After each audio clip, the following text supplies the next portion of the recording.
Hello, moi c'est Anthony. Et moi Nicolas. On est ensemble depuis bientôt 3 ans. Et on s'est lancé le défi de partir à la découverte de l'Asie du Sud avec juste un sac à dos et sans date retour. Pour vivre une vie simple sur un continent inconnu, avec nos galères et nos joies, c'est la vie qu'on a décidé de mener pour ces prochains mois. Alors rejoins-nous dans l'aventure sur cette chaîne YouTube avec un épisode chaque semaine.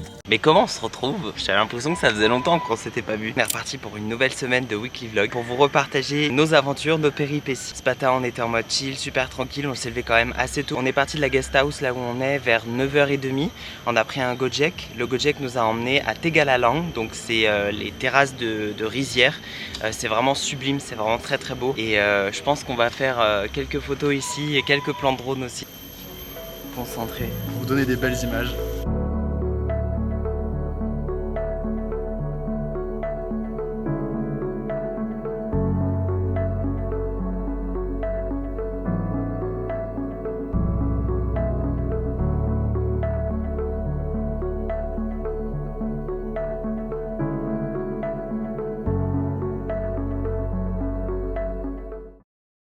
On a quitté la foule des Rice Terrace, il y avait quand même pas mal de monde, c'était vraiment un lieu super touristique. Là on vient de marcher une petite demi-heure, on vient d'arriver à Green Kubu Café, perdu au milieu de la jungle, donc c'est super beau.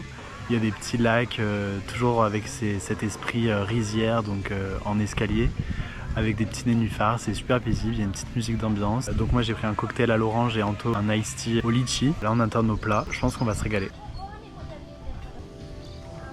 Alors en effet c'était vraiment super bon, on a même fait une petite sieste juste après, vu qu'on était assis sur des poufs bien confortables. On a décidé ensuite de reprendre un Gojek pour revenir à la guest house, et sur le trajet on a profité de cette vue que l'on ne voit pas tous les jours.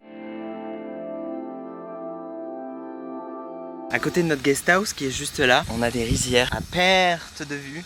C'est vraiment incroyable, genre le spectacle est ouf. Assis ici face aux rizières, seul au monde. Après s'être perdu le temps d'un instant dans ces rizières, on s'est aussitôt dirigé vers la piscine pour y faire un petit plouf, en attendant de pouvoir admirer ce merveilleux coucher de soleil. Je vous laisse avec les images.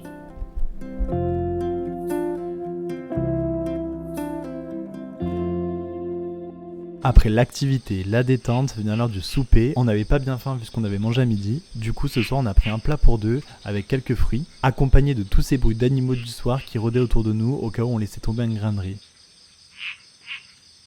Réveil assez matinal ce matin. Bon après il y a un mois de ça, c'était mon heure de lever habituelle, mais on prend vite le pli quand on n'a pas cette contrainte de se lever pour aller au boulot. En tout cas ce matin on se réveille pour quelque chose de plaisant. On va aller faire les courses avec une famille balinaise dans un marché local, donc un petit marché qui se trouve à Tegalalang. Du coup ils vont nous accompagner, il y aura moi, Anto et du coup la famille. Ils vont nous montrer comment eux font les courses, qu'est-ce qu'ils achètent pour cuisiner leur spécialité balinaise. On retourne ici pour faire la cuisine avec eux pendant 2 heures je crois. Ensuite on va déguster ce qu'on aura préparé. Et en fait la famille qui gère la guest house d'ici, c'est un petit peu toute leur famille qui est implantée dans la même rue qu'eux, et du coup justement un des membres de leur famille est à la tête d'une exploitation de café et de thé qui est fait à base de déjection de louak, donc c'est un petit animal qui vit ici, et du coup on se sert de ses crottes pour faire le café, et du coup on va pouvoir déguster tout ça et revenir à la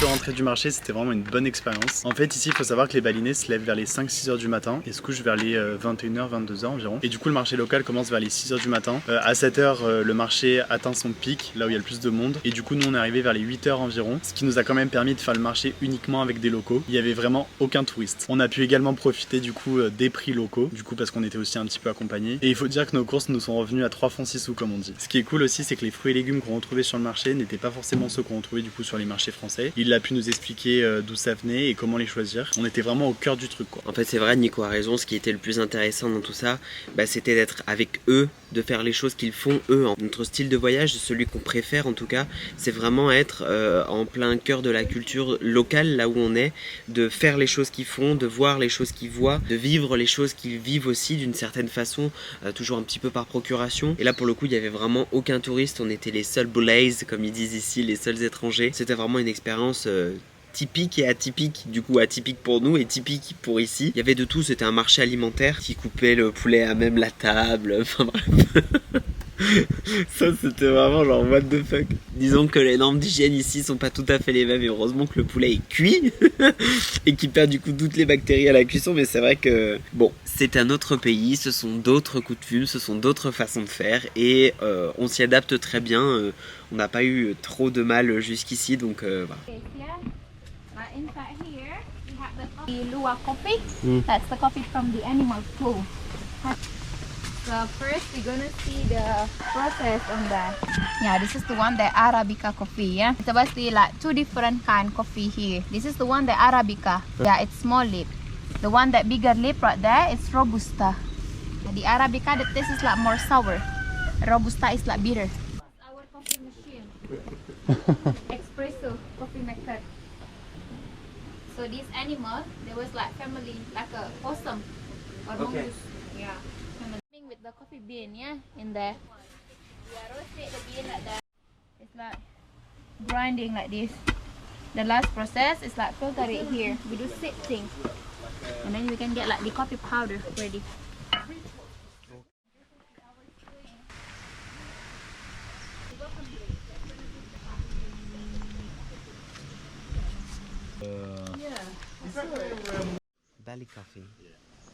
Donc là c'est du café à l'avocat, c'est super doux, c'est super bon. Moi qui bois jamais de café, franchement là ça vaut le détour. Alors là on a du café à la coco, il y a vraiment toutes les saveurs ici. Café à la vanille, café au ginseng, donc ça a un goût un petit peu de racine quand même. Bon Anto il a bu toute la tasse, ça devait pas être si mauvais, un peu terreux quand même. Et là du coup on passe à la dégustation des thés, donc là c'est un thé au mangoustan. Bon là c'est un thé au citron normal mais bon c'est fait avec les plantes sur place, donc c'est quand même un petit peu meilleur. Mais bon ça reste un thé qu'on connaît. Ça c'est un thé au rosella, c'est un peu surprenant quand on goûte la première fois. C'est pas mon préféré mais bon on goûte quand même. Et du coup pour terminer cette dégustation, un thé au gingembre de santé, dans un super joli cadre, il y a pire. Nous voilà donc de retour à la guest house, on était attendus pour préparer ces bons petits plats balinais. Tous les ingrédients nécessaires étaient déjà prêts et tout frais de ce matin sur le marché. C'est donc parti pour une bonne heure de cuisine en se laissant guider par Ninine et sa team. Put the right hand, but as you need, yeah. L'assaisonnement qui fait tout. Bake, basic. I give you this, yeah. Yeah.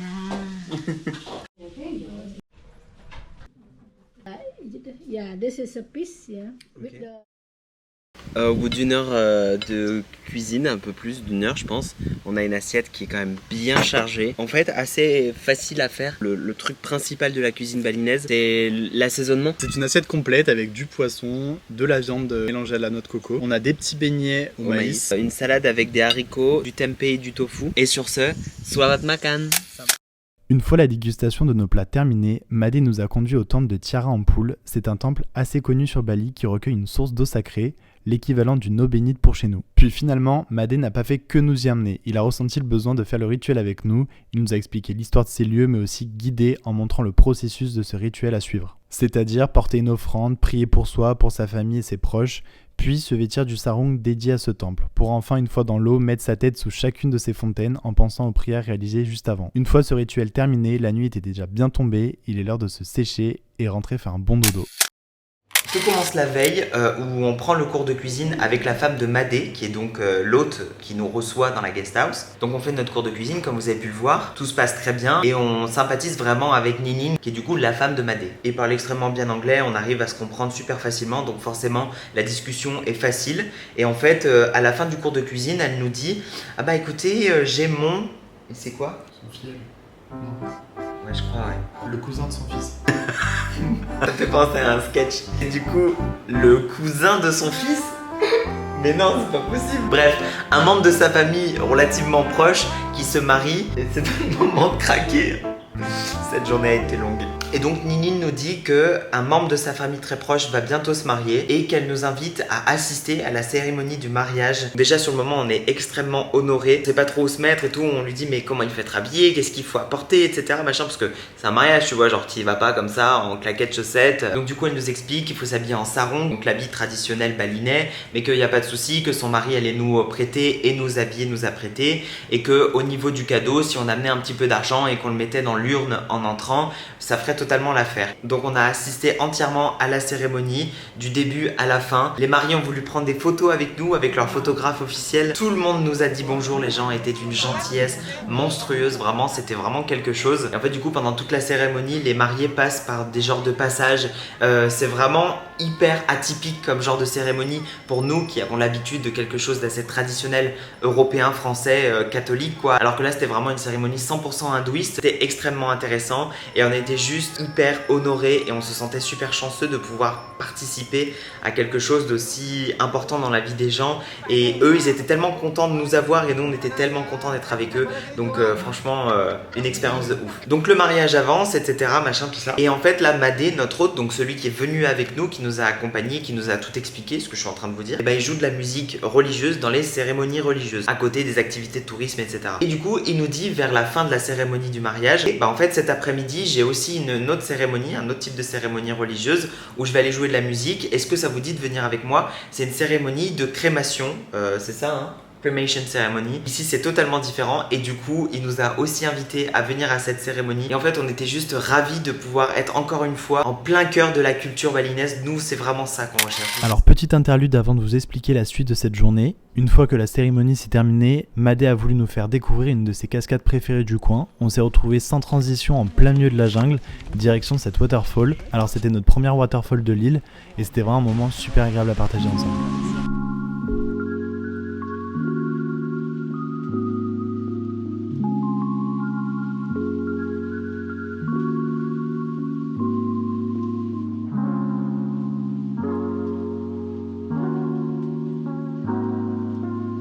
Ici, leur rite funéraire, c'est tout simplement la personne meurt, elle est enterrée pendant 1 an. 1 an après, elle est ressortie, enfin ce qu'il en reste. On va peut-être couper ça au montage.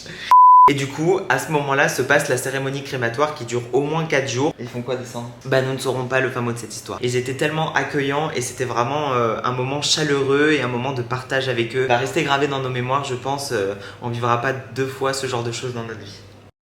On a quitté l'hôtel ce matin avec ce petit déjeuner avec des pancakes à la banane et quelques fruits. On a emprunté du coup le sentier qui était juste en bas de l'hôtel. Du coup c'est un sentier en fait qui nous fait voir 3 grandes cascades. On est vraiment entouré de toutes sortes de végétation, de fleurs, d'arbres fruitiers. Du coup là on se balade jusqu'à la prochaine cascade.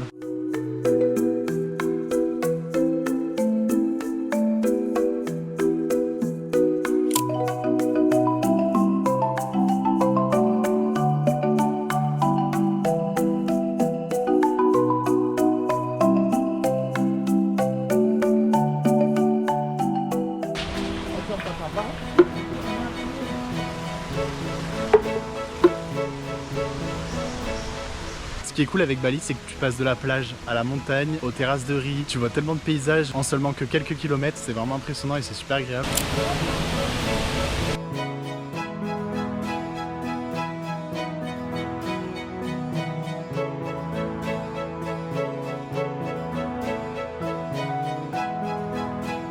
Là, on se rend à la 3e cascade de notre parcours. Les chemins, ils sont vraiment sinueux. Il y a plein d'escaliers. La route n'est pas forcément bien droite, mais bon. La vue sous les cascades se mérite. On va encore bien marcher correctement. En vrai ça va, ça aurait pu être pire, c'est-à-dire qu'il n'y ait pas de marche du tout. Là ça doit faire au moins le 30e escalier de la journée. Mais bon, une belle vue ça se mérite, donc c'est parti pour descendre.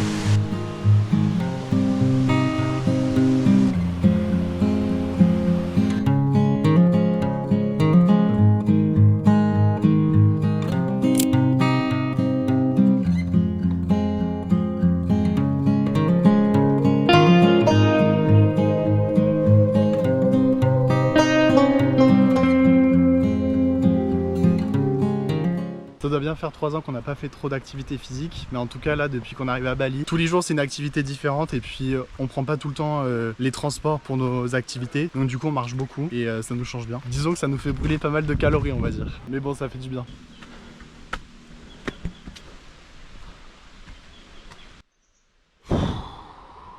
Un petit peu de partout sur le sentier et comme sur le reste de l'île d'ailleurs, ils déposent en fait des offrandes. Donc tous les matins il y a une personne qui vient apporter donc une sorte de petite rose comme ça tressée donc en feuilles avec des petites fleurs, de l'encens qui font brûler. Donc c'est un petit peu le rituel du matin.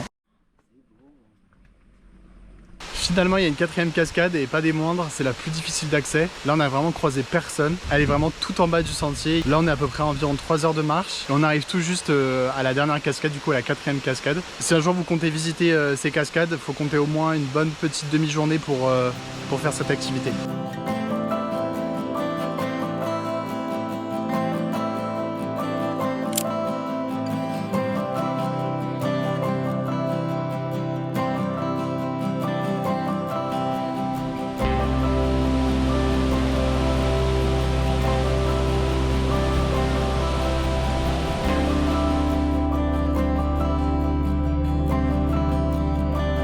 Bon bah voilà, on est en face de la dernière cascade, pour moi la plus jolie je pense. Et c'est la plus haute concrètement. C'est impressionnant la puissance de la cascade et le vent qu'elle génère en bas. Je m'y attendais vraiment pas, mais c'est vrai que c'est quand on se met devant la cascade et qu'on se prend comme ça un peu la rincée et on sent tout ce vent et toutes ces éclaboussures. C'est con ce que je vais dire, mais on se sent faire partie de la nature en mode en fait c'est impressionnant. Voilà, c'est ça. Bah pour le coup on est tout seul. Ouais. Il n'y a vraiment personne du tout. Ma seule inquiétude, c'est que le mec nous a pas mytho et qu'on va pas être obligé de tout remonter parce que là, il y a... On en a pour 6 heures. Et ouais, il y en a encore pour bien 3 heures pour tout remonter et qu'on va bien pouvoir rejoindre la ville par en bas, donc voilà, on verra. Affaire à suivre. On est vraiment perdu en plein milieu de la pampa. C'est la jungle quoi. Ah bah, on voulait l'authentique, là on est servi. On sait même pas si c'est un sentier habilité. Il y a un semblant de chemin, donc on va dire que ça mène à quelque part.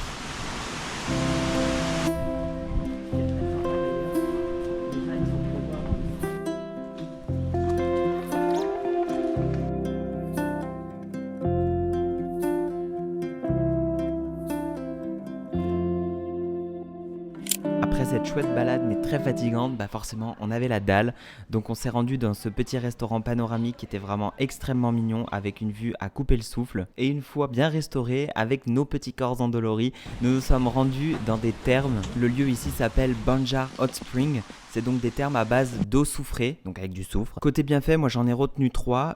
Réduction de la tension musculaire, donc après ce qu'on venait de vivre, c'était plus que bienvenu. Il y a aussi un drainage lymphatique qui se fait quand on s'immerge dans un bain d'eau soufrée parce que la pression est différente par rapport à une eau classique. Le dernier, c'est que ça rend la peau toute douce, en fait ça fait une espèce de gommage chimique naturel, vraiment très agréable pour le coup. On se réveille doucement face aux montagnes pour cette deuxième journée sur Munduk. Il est actuellement 7h32, il fait quand même plutôt frais avec un petit 15 degrés affiché au thermomètre. Avant de quitter l'hôtel et d'attaquer cette journée, on va se reprendre leur fameux pancake à la banane et quelques petits fruits et on est parti. Test 1, 2, 1, 2. Est-ce que vous m'entendez? Caméra embarquée, Anto et Nico.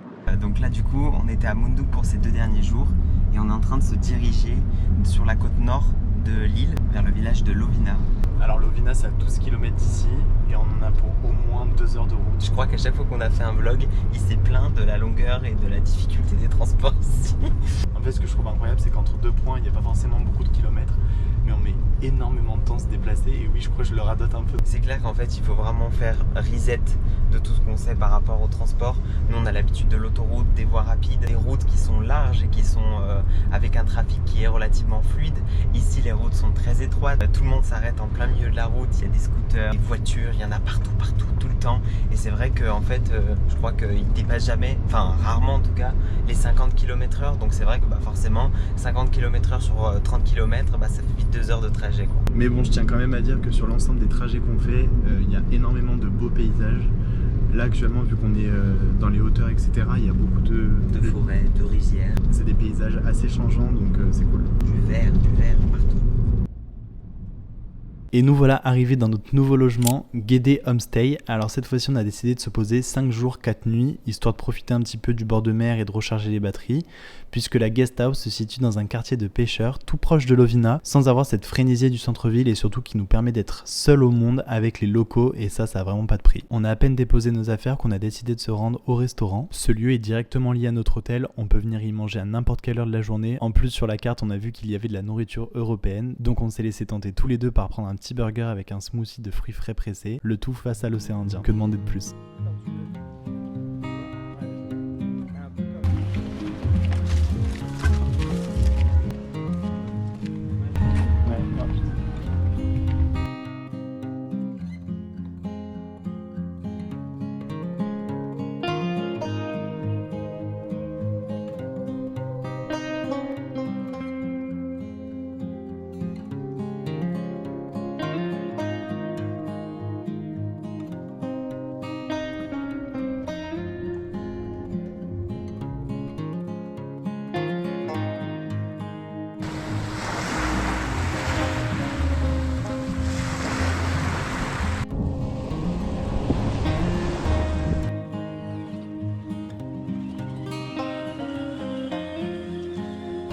Hello.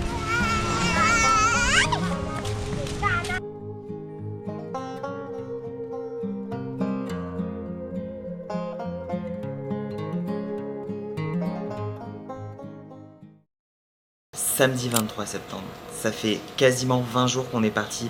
C'est juste affolant à quel point le temps passe vite. Et en même temps, on fait tellement de choses, on voit tellement de trucs. On apprend aussi beaucoup de choses. C'est vrai que ça passe super vite quoi. Bon bah comme vous pouvez le constater, aujourd'hui c'est journée un peu chill. Je pense qu'on va essayer d'aller voir un petit peu les environs aujourd'hui, style aller se promener sur les plages qu'il y a autour, visiter les petits quartiers. Il n'y a que des locaux ici et pourquoi pas éventuellement aussi aller un petit peu en centre-ville de la ville connue qui est juste à côté. Donc voilà, je pense que ça va être une journée tout détente.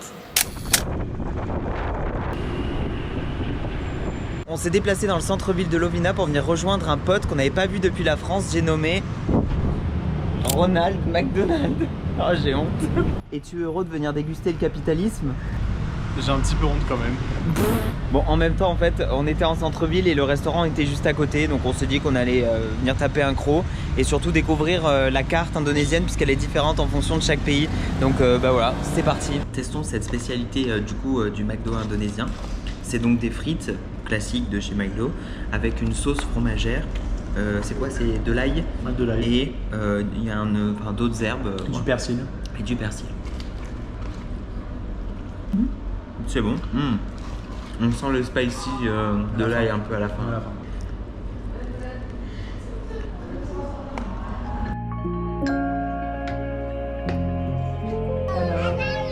Hello.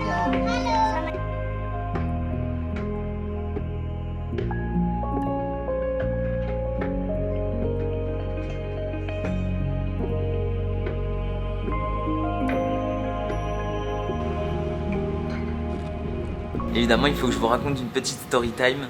Ah, on voit Nicolas qui est en train de faire du montage derrière. Évidemment, fallu qu'il m'en arrive une, donc du coup, c'est la story time de ce vlog. By the way, j'ai pris un joli petit coup de soleil sur le nez. Voilà, on appréciera l'avancée de mon bronzage. Donc, ça s'est passé il y a 5 ou 6 jours environ. C'était à Ubud, dans le centre de l'île, plus ou moins.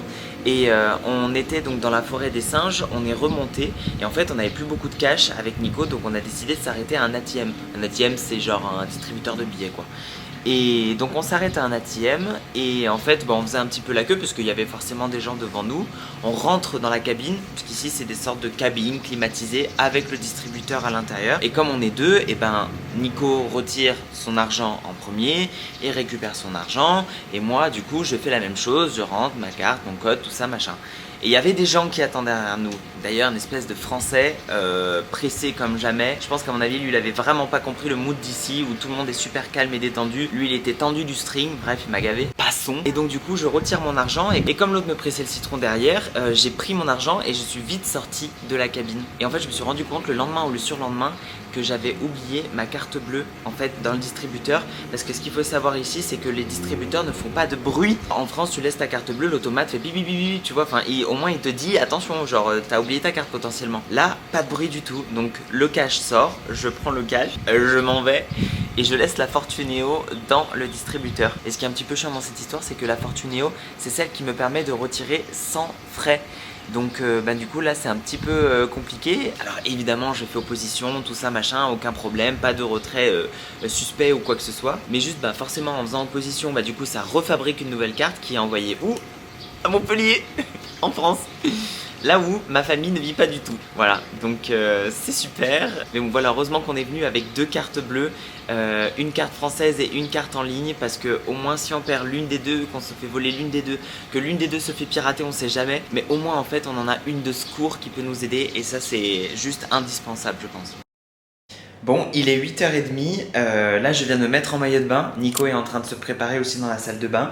On va partir faire une activité absolument improbable et en même temps qui est assez logique de faire ici. On va aller nager avec des dauphins. Donc en fait notre hôte qui tient ici la guest house, là on loge pendant ces jours, en fait a un bateau qui est juste devant la guest house, et du coup c'est son bateau, et avec son bateau il fait des expéditions le matin pour envoyer les gens aller voir les dauphins justement qui sont un peu plus au large et tout. Donc du coup on va faire ça aujourd'hui. Je pense pas qu'on va filmer énormément aujourd'hui parce que dimanche c'est un peu le jour du repos en général, et on va surtout essayer de profiter à fond de cette activité parce que je sais pas, j'ai l'impression que ça va être un peu exceptionnel, tu vois. Bref, c'est parti, on y va tout de suite.